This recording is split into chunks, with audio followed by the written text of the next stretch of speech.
Hola, ¿qué tal? Muy buenos días, felices Pascuas a todos los hondureños. Buenos días, Honduras. Gracias por estar con nosotros. Importante información que compartir esta mañana, por favor, a estar pendiente de TN5 Matutino. Importante información, noticias de último minuto, que definitivamente serán noticia, marcarán agenda el día de hoy. Mientras tanto, saludo a mis compañeros que son parte del equipo periodístico, de la fuerza informativa, del poder periodístico de TN5. Colega, gusto en saludarle, muy buenos días. Meilin Paola Coto desde San Pedro Sula esta mañana con importante información. Edas Carrasco desde la ciudad capital, gracias Edas. Y Carlos Llanes, con ustedes colegas, estaremos más adelante en el desarrollo de las noticias. Mientras eso pasa, vamos a lo más importante suscitado en las últimas horas en la patrulla nocturna de Tegucigalpa, San Pedro Sula y La Ceiba. Comenzamos.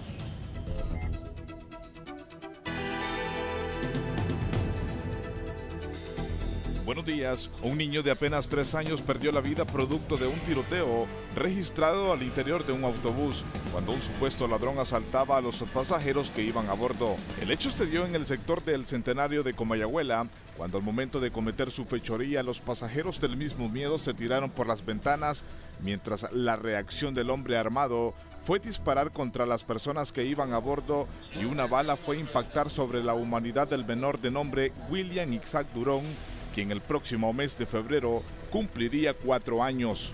El menor fue llevado de inmediato a la sala del materno infantil del Hospital Escuela, donde no se pudo hacer nada para salvarle la vida. El cuerpo del pequeño fue llevado a la morgue del Ministerio Público, donde sus familiares, muy consternados e indignados, retiraron los restos mortales de esta alma inocente que perdió la vida en este hecho violento en Comayagüela.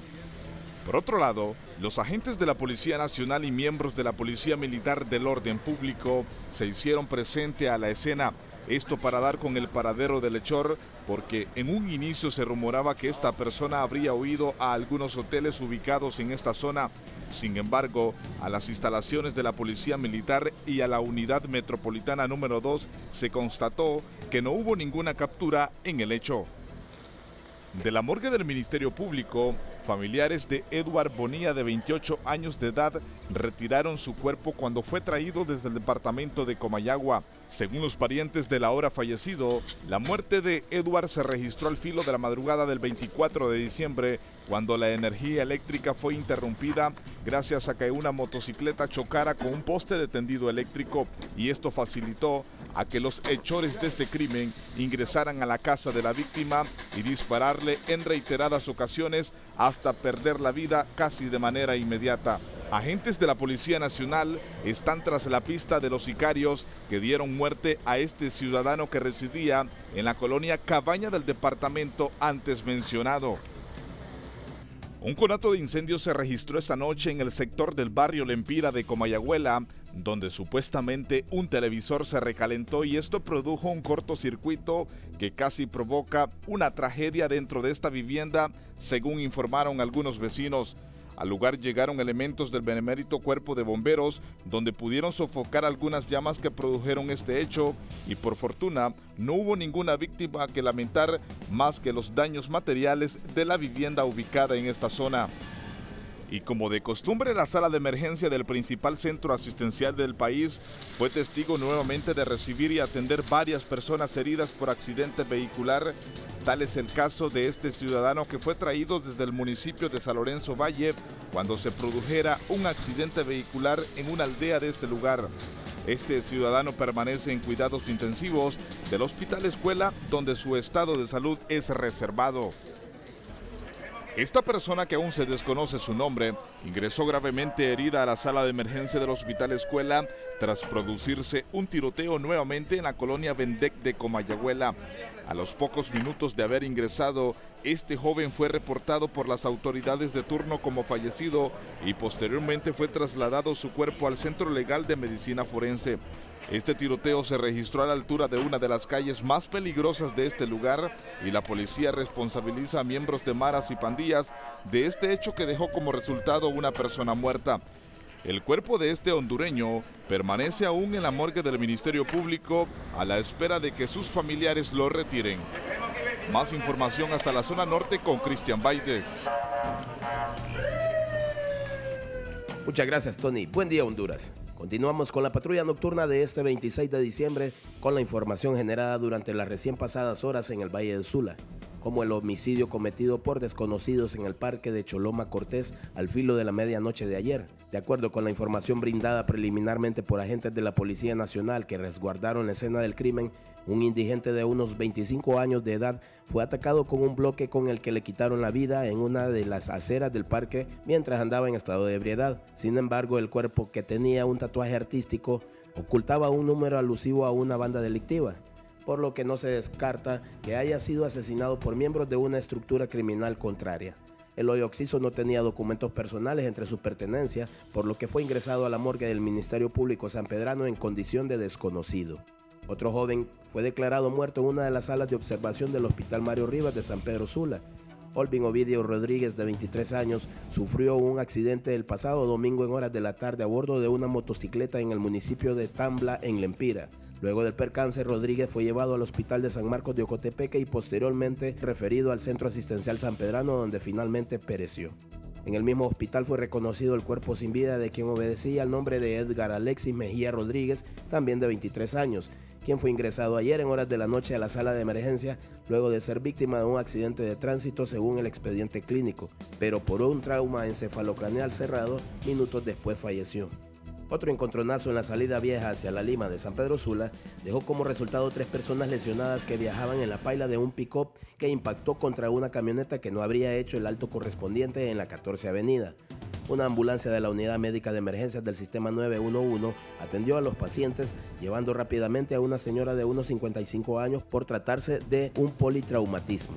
Y la Policía Nacional, mediante un trabajo efectuado por la Dirección Policial de Investigaciones, logró la detención de 2 personas que habrían cometido un doble homicidio en la colonia 11 de abril de Choloma Cortés alrededor de las 2:30 de la mañana de ayer, luego de una fuerte discusión. La policía informó que las víctimas fueron identificadas como Luis Pineda y Arnulfo Saavedra, por lo que con la ayuda de las declaraciones de testigos, los responsables del crimen son Eduardo Ríos Arguetas, de 26 años, y Edwin Giovanni Ayala Cruz, de 41. Estas personas fueron arrestadas como principales sospechosas de la muerte de Pineda y Saavedra, pero serán las investigaciones las que determinarán su culpabilidad o inocencia en el proceso legal pertinente. Seguimos con la información que Nahum Monge tiene desde la ciudad de La Ceiba para la patrulla nocturna. Muchas gracias, Cristian Baide. Iniciamos nuestra patrulla nocturna en la ciudad de La Ceiba y sus alrededores.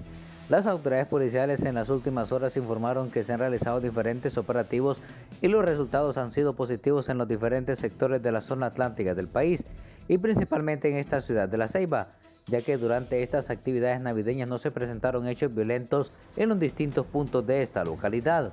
Sobre estas actividades policiales solo se informó de la detención de una persona por el delito de robo agravado continuado, en lo cual ha sido detenido en las últimas horas por parte de los efectivos del batallón de la Policía Militar, quienes operan en diferentes sectores, al mismo que se le dio detención en la carretera CA13 a la altura de la entrada de la colonia El Búfalo en esta ciudad de La Ceiba, la cual se conoce como Edgar Joel Munguía, de 18 años de edad, quien según las autoridades había cometido un robo dentro de una de las unidades de transporte el día de ayer, lunes 24 de diciembre, en esta localidad. Ante esto, las autoridades continúan brindando seguridad a la población y refuerzan los operativos policiales en los distintos sectores conflictivos de esta ciudad de La Ceiba. Mientras las autoridades del sistema de emergencia 911 reportaron normalidad en sus distintas atenciones, la mayor parte de las mismas fueron por distintas patologías, pero ninguna esta de gravedad, y se mantienen al pendiente para brindarle el servicio a la población en los distintos sectores de la zona atlántica del país. Y finalizamos nuestra patrulla nocturna con estas bonitas imágenes. Cientos de ceibeños y pobladores de diferentes sectores aledaños a esta ciudad llegaron a compartir un poco de la alegría en la espera de la Nochebuena, en lo cual se espera que todo continúe con normalidad en los distintos puntos de esta localidad, ya que se reportan 0 incidentes durante estas fiestas navideñas. Hasta aquí la patrulla nocturna, gracias por su sintonía.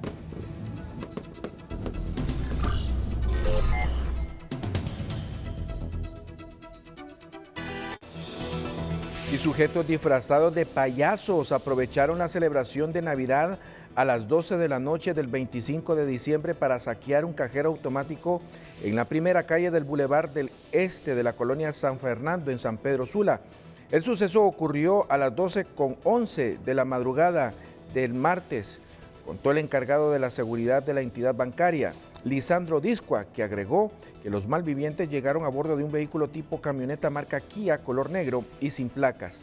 Las cámaras de seguridad constataron que los malhechores llegaron vestidos de payasos, se bajaron del automotor y manipularon el cajero automático llevándose un aproximado de 1 millón de lempiras, aunque este extremo está en investigación.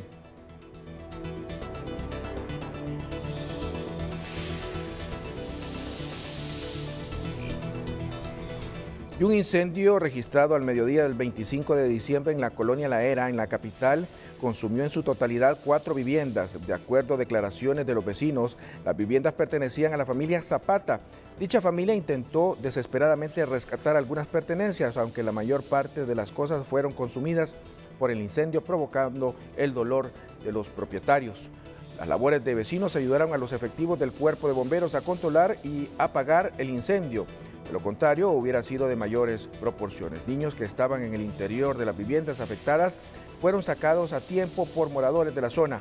Vecinos del lugar dijeron que el siniestro comenzó tras el estallido de un chimbo de gas en una de las viviendas quemadas y luego el fuego se propagó de forma inmediata. Vamos a nuestra primera pausa comercial. Ojo con esta información, más adelante desarrollamos elementos noticiosos que tienen que ver con Honduras e Israel. Más adelante, información. Gracias por estar con nosotros en este 26 de diciembre. Regresamos.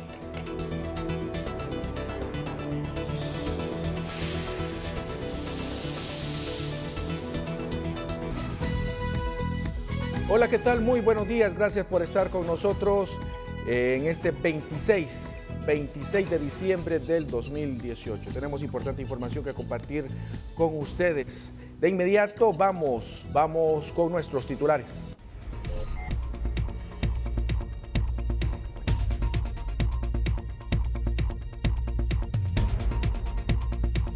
Esta mañana en Choloma, Cortés, informamos, matan a indigente con un bloque. Tenemos información.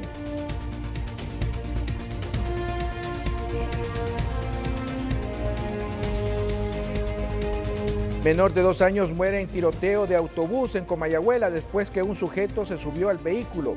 Según familiares, el menor junto con su familia venían de un paseo e iba con rumbo a su casa.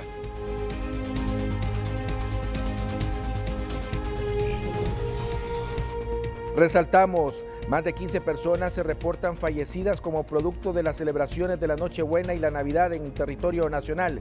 Tenemos los detalles.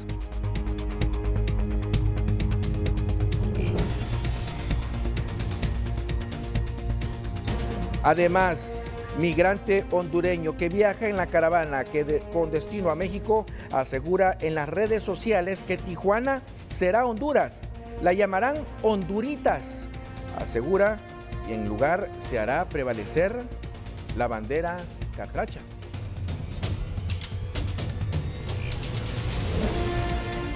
Además, resaltamos esta mañana, ojo con esta información, según Diario Digital Israelí, Honduras analiza con ese país el traslado de su embajada lo más pronto posible a Jerusalén. Según se conoció, una delegación de altos funcionarios de Honduras se reunió en secreto con el primer ministro de ese país, Benjamín Netanyahu. Se prevé una reunión entre el presidente de Honduras, Juan Orlando Hernández, y el primer ministro de Israel la próxima semana en Brasil, en el marco de la toma de posesión de Jair Bolsonaro. Tenemos los detalles más adelante.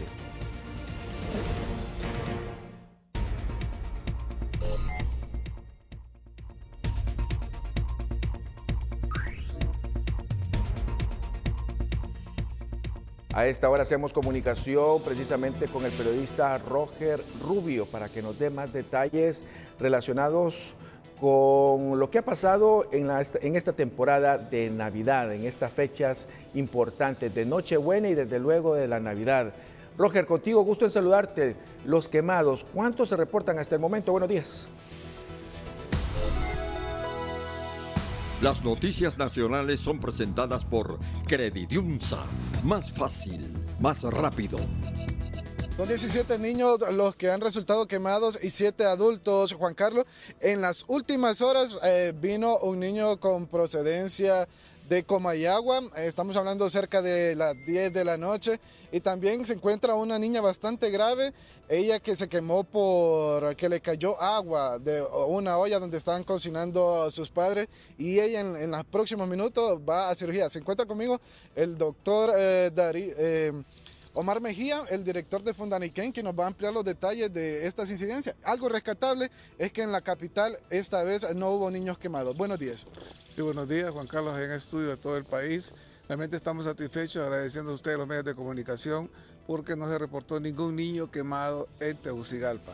Únicamente 5 adultos, y el día de ayer nos llegaron de procedencia de Olancho, un niño de 6 años y otra niña de la zona de Comayagua, también de 6 años, con quemaduras en la cara. Fueron intervenidas inmediatamente por el grupo de Fundaniquén, que estaba de turno, y la niña que se trasladó el fin de semana con 50% de quemaduras de todo su cuerpo, una niña de 22 meses, Marjorie, que el equipo médico de Fundaniquén lo agarró inmediatamente. Incluso tuvimos comunicación permanente desde Intibucá, junto con Copeco y el 911, consiguió la ambulancia aérea, y esto es lo que está haciendo la diferencia en el manejo del niño quemado, el enlace con estas instituciones y la existencia de Fundaniquén en el manejo del paciente quemado agudo, y con un equipo de profesionales de todo nivel, desde el punto de vista pediátrico, para el manejo integral del paciente con quemaduras. Y es importante a todo el país decirles que nos mantengamos así, cuidemos a los niños para evitar las quemaduras por pólvora.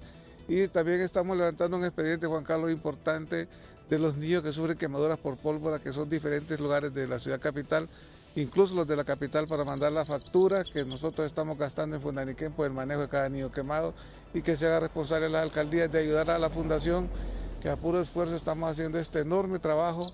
Como pueden ver ustedes, es el Centro Nacional de Niños Quemados referente de Centroamérica, pero sí necesitamos que esas alcaldías como Choluteca, Comayagua, Olancho, Intibucá, que nos están mandando niños quemados por pólvora, y ahí se permite la venta de pólvora, entonces tiene que haber algo de retribución para la Fundación de Niños Quemados. ¿Cuánto se gasta al menos en la recuperación de ellos? Y algo importante de resaltar es que si no hubieran traído a la niña, a la menor de 22 meses en un helicóptero, hubiese perdido la vida por la gravedad de las quemaduras. Sí, perfectamente. Recuerde que el órgano más grande es la piel. La piel, 50% de quemadura, afecta inmediatamente al riñón, todos los órganos de la economía. El doctor Darío, que es el director médico de Fundaniquén, hizo enlaces inmediatamente con los pediatras de allá, y del manejo que se le dio fue indicado desde Fundaniquén para traerlo aquí al hospital. Y la niña está todavía en condiciones bien delicadas, pero primero Dios salga adelante de esta gran lesión que tiene. Gracias, doctor. Y bueno, el doctor Darío también. ¿Cuál es la inversión que se hace? No inversión, los gastos en recuperación de estos menores.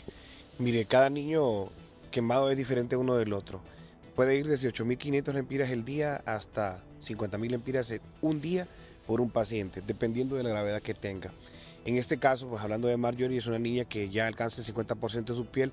Hemos tenido ya otros niños que han tenido estos porcentajes del 45 a 60% afectados, y cada uno de ellos, que han sido alrededor de unos 3, los más graves, entre los 3 suman 1.600.000 lempiras. Es decir, cada paciente, cada caso es diferente. En el caso de Marjorie, todavía hoy estamos en las segundas 48 horas de su condición. Todavía anoche la mirábamos y está estable en su condición. No obstante, pues como hablábamos con la mamá, todavía es grave su situación. No hemos salido del peligro. Empieza la parte más difícil, el de evitar la infección, evitar la entrada de microorganismos, ya que la mitad de su piel se ha perdido. El costo, pues, humano es bastante importante también. El día 24 de diciembre por la noche se desplegaron los especialistas, aunque no estábamos de turno, venimos a tratar de colaborar un poco con el manejo de esta niña, y pues gracias a Dios estamos en condiciones óptimas de trabajo, no estamos fuera de peligro, pero aquí estamos. Doctor, en comparación al año anterior, ¿continúa a la baja la cifra de niños quemados? Con respecto al número de niños afectados por eventos de pólvora, pues como bien decía el doctor Mejía, no tenemos incidencias de la capital. Creo que en lo que va de toda la temporada, 2 niños han venido, uno de la colonia Honduras y uno de la colonia Altos de Los Laureles, una niña pequeña, y han sido incidencias menores. Con respecto a los menores que vinieron anoche, pues también tenemos esa incidencia de que ambos fue pólvora que afectó su cara, y hoy pues uno de ellos tiene que ser trasladado al hospital escuela o al hospital San Felipe, donde nos pueda decir oftalmología cómo está la condición real de su ojo. Bueno, compañeros, si no existe alguna interrogante, les repetimos, son 17 los menores afectados en esta temporada navideña y 7 los adultos que se encuentran ellos en el hospital escuela y los menores aquí en Fundanique. Si no existe una duda, regresamos con usted, Juan Carlos.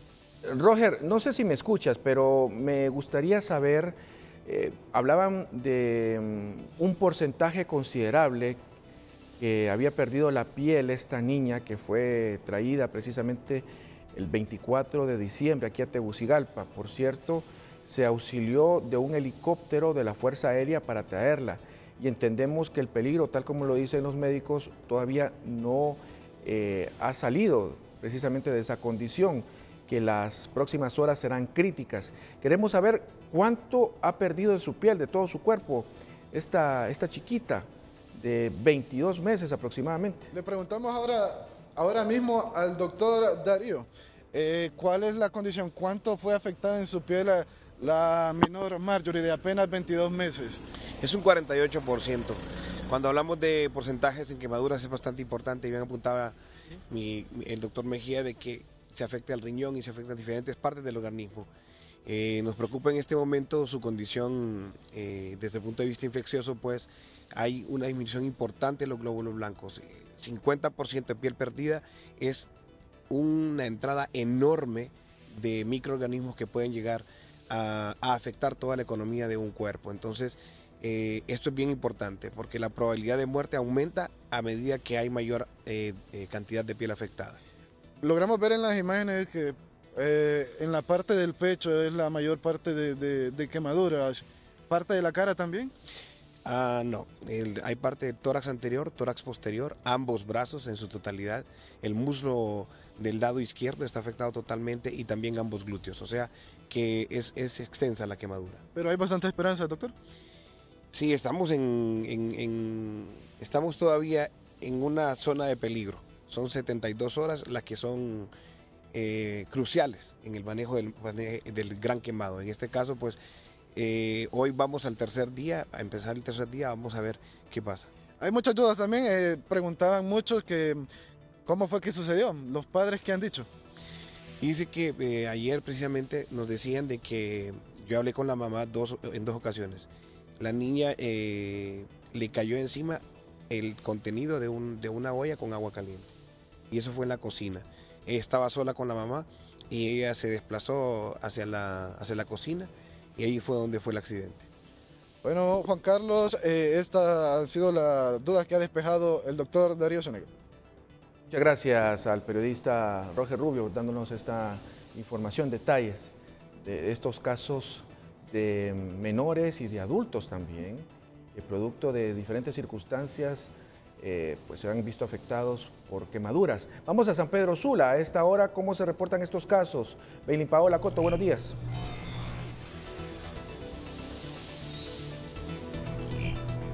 Muy buenos días, Juan Carlos. Le comento que al Hospital Mario Catarino Rivas han ingresado 15 menores con quemaduras de diferentes partes del Valle de Sula. Uno de San Pedro Sula. Me encuentro con Carla Andrade, quien es una de las portavoces del hospital, para que nos explique qué edades tienen y de dónde provienen. Muy buenos días, licenciada. En efecto, el día 24, amanecer 25 de diciembre, en total ingresaron 15 personas, pero de distintas enfermedades. Ingresando así, pues, 5 niños con quemadura, uno de Morazán Lloro, uno del Progreso, uno de San Pedro Sula y el otro de Choloma. Estos niños están en este momento en estado de observación. Solamente son 5 reportados hasta el día de ayer por la noche. Adultos no hay ingresados, no hay ninguno quemado por pólvora. ¿Entre qué edades oscilan? Y hay uno de San Pedro. Hay uno de San Pedro Sula, es una niña de 3 años. Las edades oscilan entre los 3 y 13 años.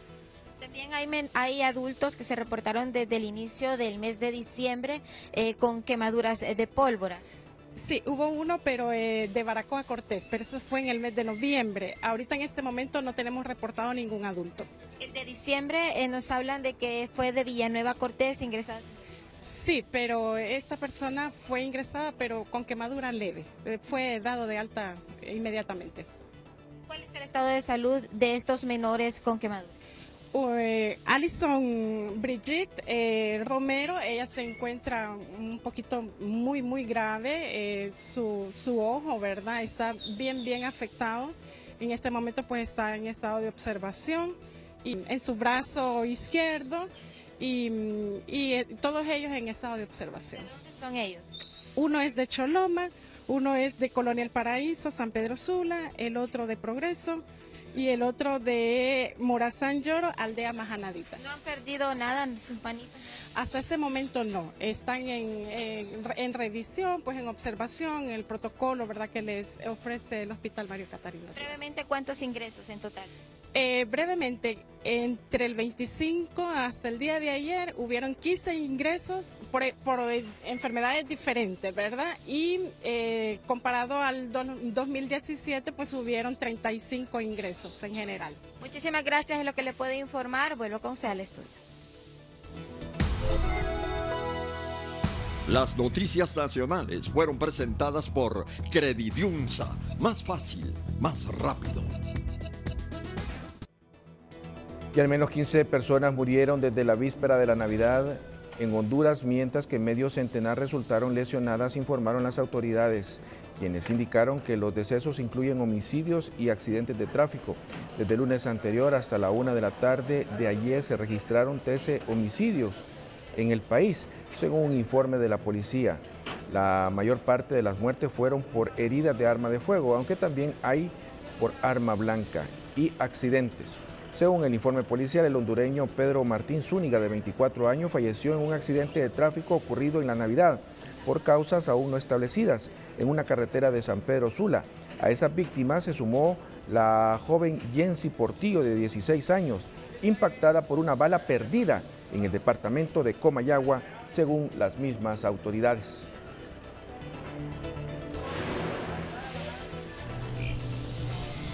Vamos con noticias agradables.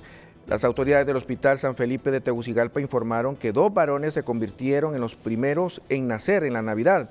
Pedro Regalado Flores Sánchez fue el primero en nacer a las 12:08 de la madrugada, siendo su madre Dunia Sánchez, de 30 años, originaria de Choluteca. La madre reveló que es el segundo hijo que tiene, ya que la mayor es una niña de 7 años. La segunda persona fue Ángel Matías, quien nació a las 12:56 de la madrugada. La madre del menor es Yulisa Yamilet Vázquez, de 18 años, originaria y residente de la residencial San José en Tegucigalpa. La mujer manifestó que el nacimiento de su hijo es mi regalito de Navidad. Felicidades a estas 2 madres.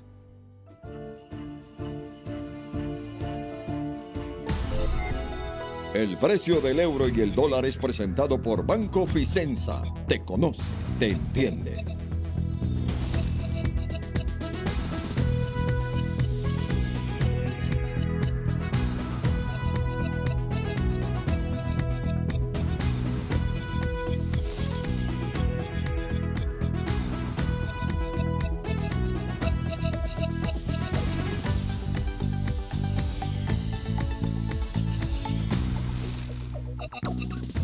El precio del euro y el dólar fue presentado por Banco Ficenza.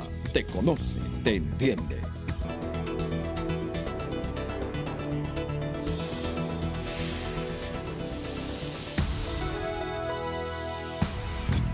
La noticia del día es presentada por El Gallo Más Gallo. Compare y compruebe. Atención, mucha atención a la siguiente información que ha trascendido desde Israel, donde los medios de comunicación ya de ese país dan cuenta de reuniones que en las últimas horas, en los últimos días, han tenido funcionarios del actual gobierno, precisamente con el primer ministro de ese país, Benjamín Netanyahu, precisamente para hablar sobre el traslado de la Embajada de Honduras a Jerusalén en los próximos días. Recogemos de inmediato la versión periodística que da a conocer ya medios de comunicación israelíes y con detalles, repito, de esta importante reunión que se ha dado y que según el medio de comunicación ha sido de forma secreta. Honduras analiza con Israel el traslado de su embajada a Jerusalén. Una delegación de altos funcionarios hondureños mantuvo reuniones secretas con el primer ministro Benjamín Netanyahu y otros miembros del gobierno israelí para explorar la posibilidad de trasladar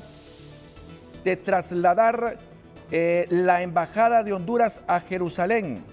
De acuerdo con el canal de televisión Hadashot, Honduras exige a cambio a Israel que abra una embajada en Tegucigalpa, su capital, y que aumente el intercambio comercial, dice este medio de comunicación.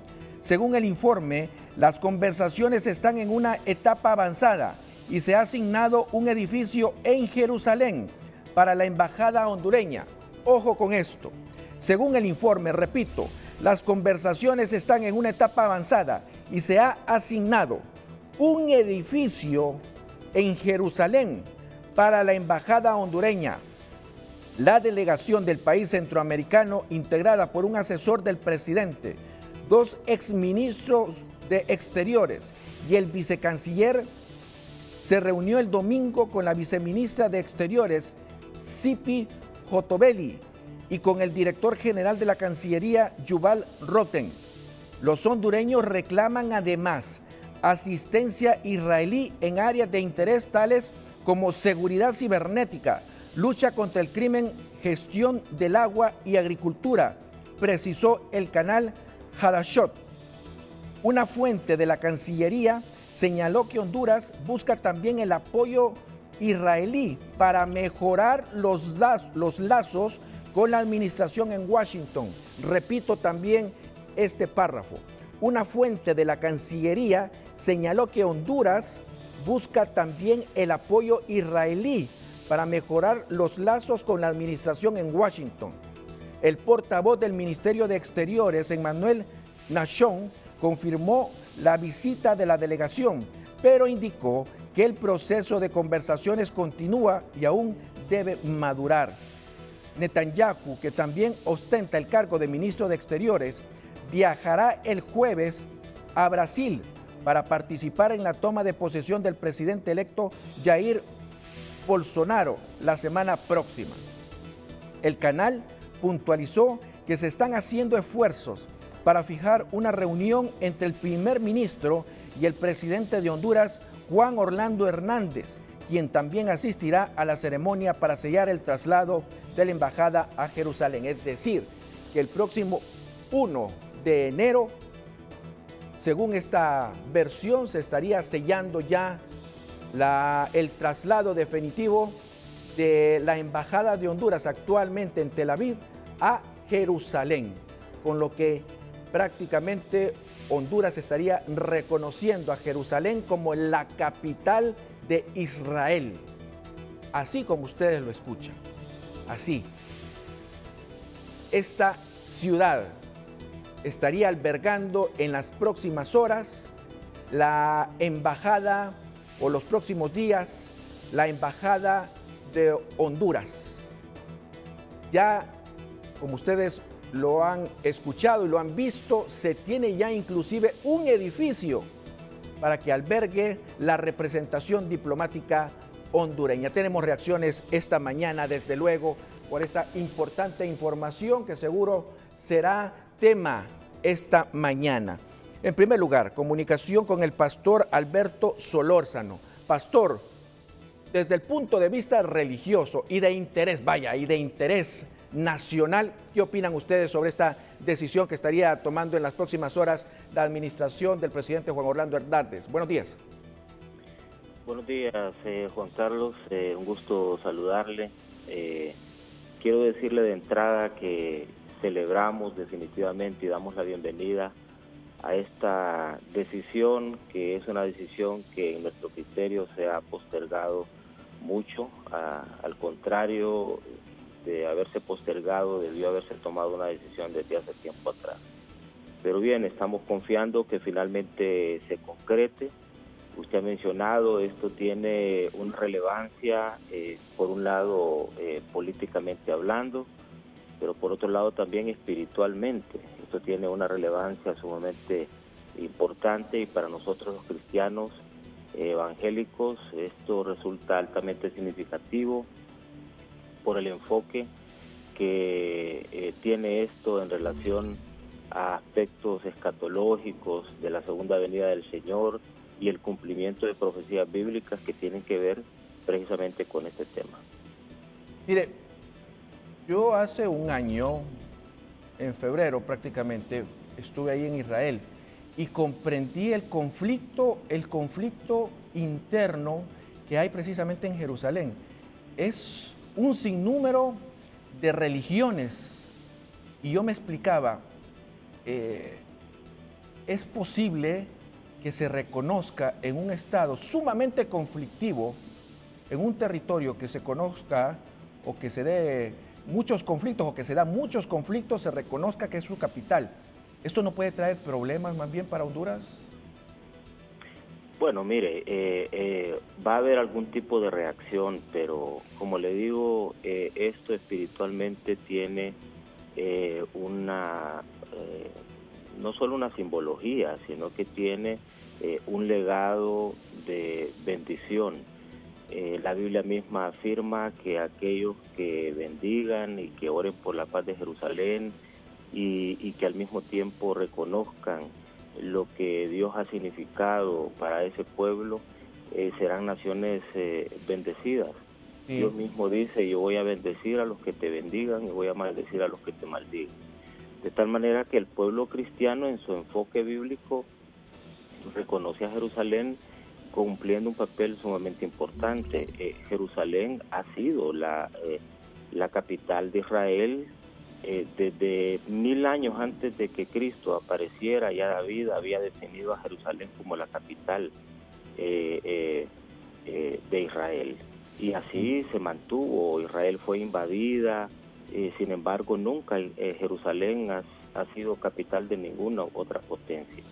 Y como usted menciona, hay 3 religiones que convergen ahí y han construido sobre el templo que edificó David, han construido actualmente mezquitas y han construido lugares de adoración.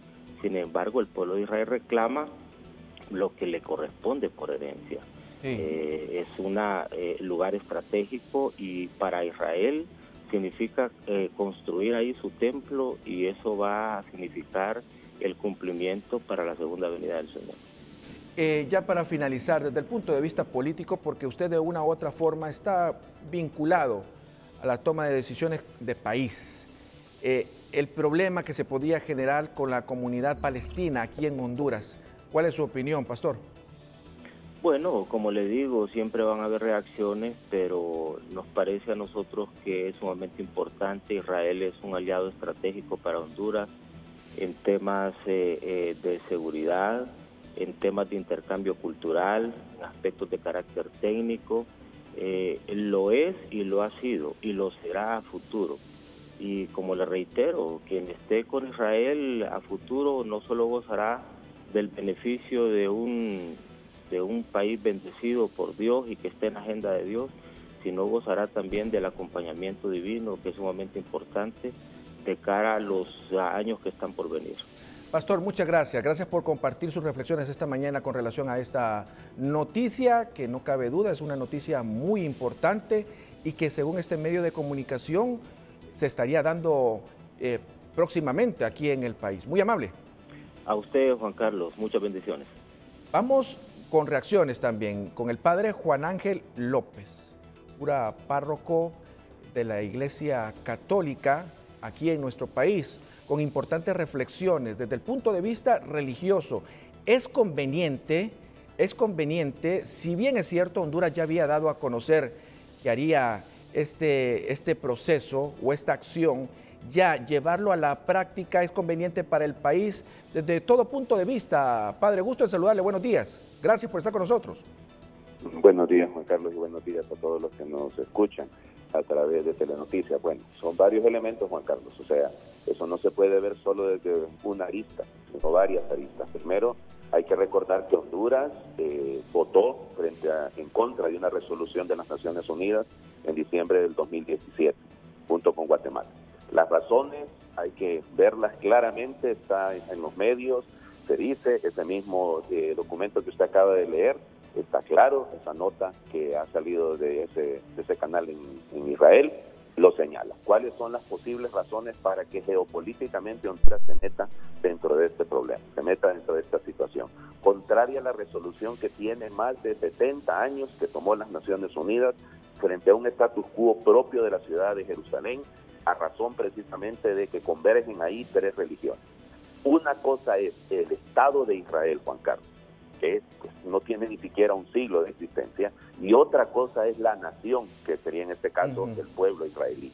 Pero el pueblo israelí no ha tenido presencia permanente, lamentablemente. Ha habido muchísimas razones. El templo que construyó Salomón, pero hay que también señalar el asunto, fue construido efectivamente en una época en la que Israel se consolidaba en la región. Estamos hablando del siglo X antes de Cristo. Pero a partir del siglo VI antes de Cristo, los judíos fueron expulsados de Jerusalén. O sea, es una historia muy compleja. La postura de la iglesia desde Roma, entendido con el Santo Padre, desde siempre ha lamentado esta situación que ha producido la decisión que tomó el presidente Trump de trasladar de Tel Aviv a Jerusalén la embajada. Que eso es lo que ha provocado, como en la caída de dominó, las piezas. Entonces, vamos por partes. El Santo Padre y la Iglesia, la postura que siempre ha tenido es que deben ser constituidos en esa región dos estados, el Estado palestino y el Estado de Israel, y respetarse y trabajar por la paz.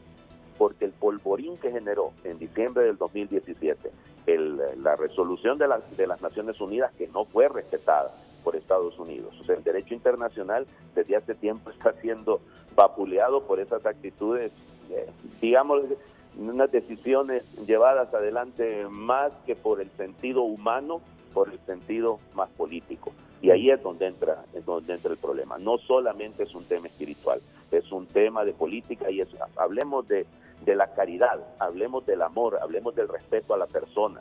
Y ahí han habido muchísimas. Miren, Jerusalén, que se llama la ciudad de la paz, Juan Carlos, no ha tenido paz. O sea, y cada vez que añadimos, le metemos un leño más al fuego, pues hombre, sencillamente lo único que genera es más dolor y más muerte.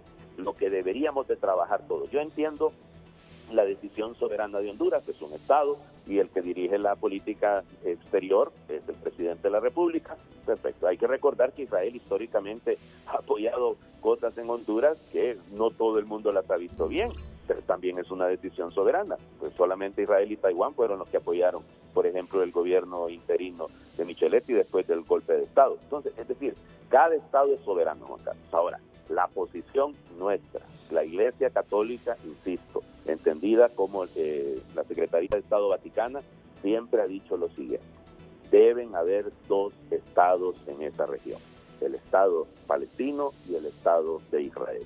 Y debemos encontrar, como procuró las Naciones Unidas, un estatus particular para la ciudad de Jerusalén, en el cual se respete la dignidad de la persona humana por encima de cualquier cosa. Estas, digamos, decisiones van a afectar efectivamente esa situación particular del respeto de la vida humana, porque lamentablemente los fanatismos de cualquier color, Juan Carlos, deportivos, políticos y sobre todo religiosos, van a terminar llevando a, como les diría, como en una cadena, en una espiral, a que haya más muertes y a que haya lamentablemente eso, porque los fanatismos existen y existen, insisto, de todos los colores y todos los sabores. Yo creo que pues es una decisión soberana de Honduras. Nosotros como iglesia lo único que tenemos que hacer es llamar la atención una vez más. La dignidad del pueblo palestino también hay que respetarla y tenemos que trabajar. En Honduras tenemos muchísima gente de ascendencia palestina y así fueran de la ascendencia que fueran, china, francesa, alemana. Si la situación particular de cada pueblo, debemos contribuir a respetar el valor de cada nación. Esa es nuestra postura, Juan Carlos. Insisto, no nos corresponde a nosotros no hacemos cogobierno con el gobierno de Honduras, no tenemos más que sencillamente lo que me corresponde a mí como sacerdote. Insisto, no es la opinión de la iglesia, solamente repito, por ejemplo, lo que Monseñor Sandri, que es el encargado de este tipo de asuntos en la Secretaría de Estado, ya señaló en el momento en el que se votó en contra de la resolución de Naciones Unidas, Juan Carlos. O sea, no nos corresponde, nuestra opinión es en el sentido de procuremos la paz, trabajemos por la paz. ¿Esto va a producir paz? Bueno, ya lo vimos en diciembre del 2017, lo vimos cuando se abrió la embajada en mayo, creo, del 2018, que se abrió en Israel, embajada de Estados Unidos. Guatemala, que es el otro país en Centroamérica que votó en contra de esa resolución, pero Guatemala, ellos tenían la embajada ahí en Jerusalén en la década de los 80, o sea, la actitud de ellos es diferente a la postura nuestra como país. Respetamos la decisión del Estado hondureño, insisto, no somos parte de esas decisiones, lo único que nuestra postura siempre será por el respeto de las naciones y el respeto de la persona humana. Padre, muchas gracias, muy amable. A la orden, Juan Carlos. Esté bien. Padre Juan Ángel López dándonos esta mañana sus puntos de vista, sus reflexiones con relación a esta noticia.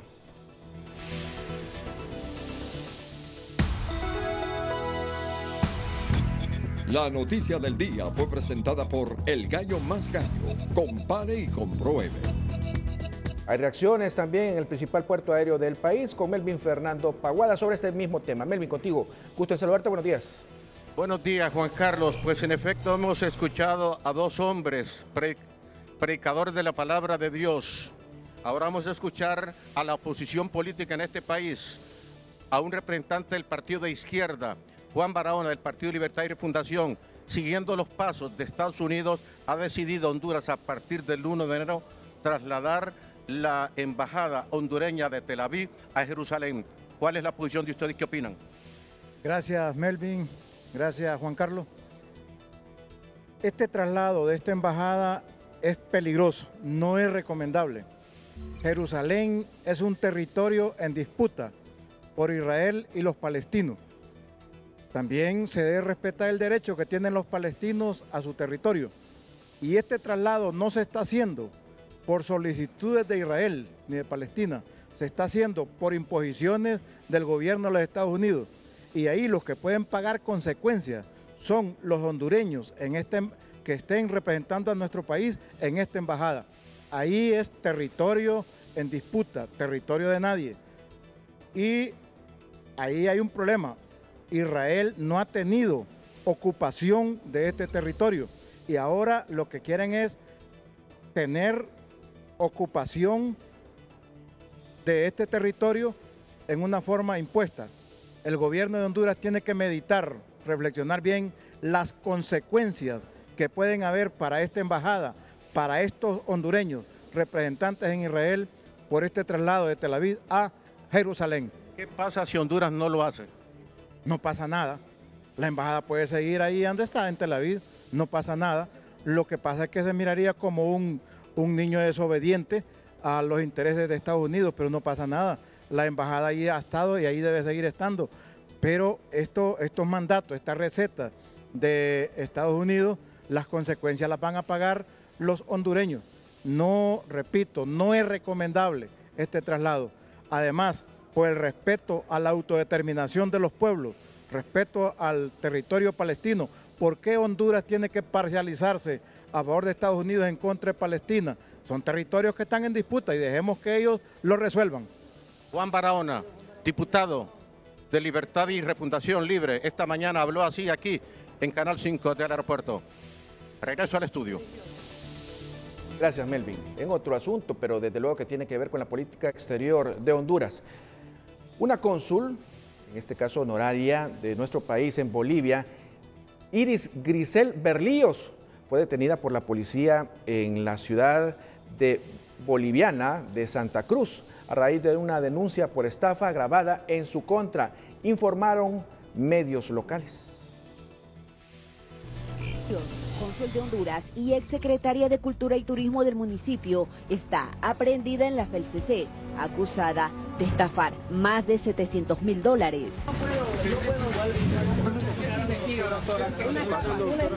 ¿Quiénes estarían involucrados, doctora? Son varias las víctimas que aún no saben dónde está su dinero, invertido en proyectos de viviendas sociales. Yo confié, como le digo, porque era una mujer pública y yo jamás me iba a imaginar que una secretaria de Cultura de la alcaldía cometa tremenda barbaridad en diciembre, 120.000. Fue un préstamo que le hicimos nosotros para viviendas sociales, lo que ella nos sacó nuestro dinero para eso. En su caso particular, ¿cuánto es que le prestó? En mi caso particular son $130.000, ya en la cual ella en el mes de diciembre me iba a devolver mi dinero. A raíz de esta situación, ella fue destituida de su cargo en la alcaldía. Decir que estas acciones fraudulentas que ha cometido la señora Berlíos, si es que es así como se está señalando, son a título personal y no tienen en absoluto que ver con la gestión municipal. Y en las próximas horas será puesta ante un juez cautelar.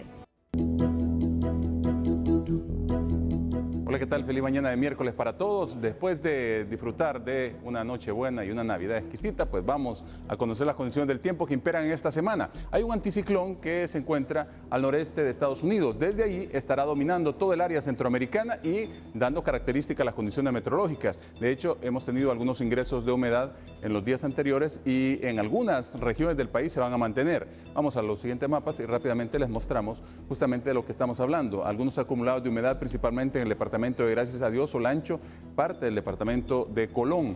Y en el mapa justamente de lluvias, la gráfica nos va a mostrar los puntos donde esperamos esa precipitación. Chubascos en el departamento de Colón, parte de Atlántida, gracias a Dios, algunos puntos de Olancho y una puntita ahí del departamento del Paraíso. Pero el resto con una condición estable para esta jornada y que justamente se traducirá con corrientes de viento provenientes del noreste del territorio nacional, un poquito aceleradas. Y en cuanto a temperaturas, pues hemos amanecido con bajas hasta de 13 grados en los picos altos de La Esperanza Intibucá y esperaremos en el transcurso de la jornada que las temperaturas se vayan moderando y luego para horas del mediodía alcanzaremos temperaturas entre 25 y 30 grados Celsius en la mayor parte del territorio nacional, principalmente pues más altas en los puntos coloreados en rojo y disminuidas en los puntos anaranjados que tenemos, que andarán ahí entre los 24 y 25 grados Celsius para esta jornada. Finalmente les cuento que la Voyager 2, que es un objeto creado por el hombre, pues se ha convertido en el segundo objeto en la historia en alcanzar el punto interestelar, es decir, abandonar por completo la heliosfera y tocar ese punto, colocarse entre las estrellas. Es un hito histórico de este año 2018. Más información, pero será de tránsito vehicular más adelante, así que les ruego estar pendientes. Adelante con Juan Carlos y más información.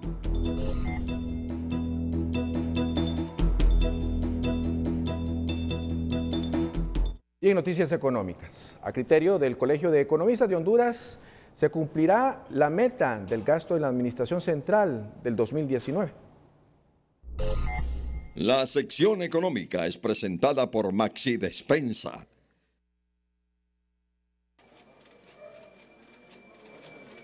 Honduras logrará cumplir con su meta de gasto en la Administración Central en el 2019, solo con la recaudación fiscal programada, dice el Colegio de Economistas de Honduras. El Servicio de Administración de Rentas ha incluso sobrepasado las metas que se le han impuesto, ¿no? Es decir, esto muestra que las medidas que se tomaron en el año 2013 han sido lo suficientemente buenas como para poder cubrir toda la demanda de ingresos que tiene el gobierno, que ha tenido el gobierno en los últimos 5 años. Vamos a ver si este año se logra. La meta es elevada. La meta es captar vía impuestos unos 108.000 millones de lempiras. El presupuesto para la Administración Central del próximo año es de 152.000 millones de lempiras. Para su cumplimiento será necesario recurrir a más endeudamiento. La administración descentralizada tendrá un presupuesto de 109.000 millones de lempiras, pero en un 90% generan su propio ingreso para sus gastos. Y se habla que para el 2020, con el vencimiento y todo lo que se viene dando en la contratación de créditos, llegue a más de 45.000 o 50.000 millones para el 2020. Entonces, esto lo que quita es el margen de utilización de recursos para las secretarías que realmente importan. La Secretaría de Finanzas espera no aplicar nuevas cargas impositivas para el próximo año. Si es así, será lamentable para la economía, dicen expertos. La ministra de Finanzas ha anunciado que no van a haber nuevos impuestos. Esperemos que sea así, porque creo que ya los empresarios, los trabajadores y el público en general no soporta que les quilmen más sus bolsillos. ¿Sigue siendo la NE el agujero negro? Sí, por supuesto, la NE, que por cierto es la que tiene la mayor cantidad de endeudamiento como institución. Ramón Matute, Telenoticias. La sección económica fue presentada por Maxi Despensa,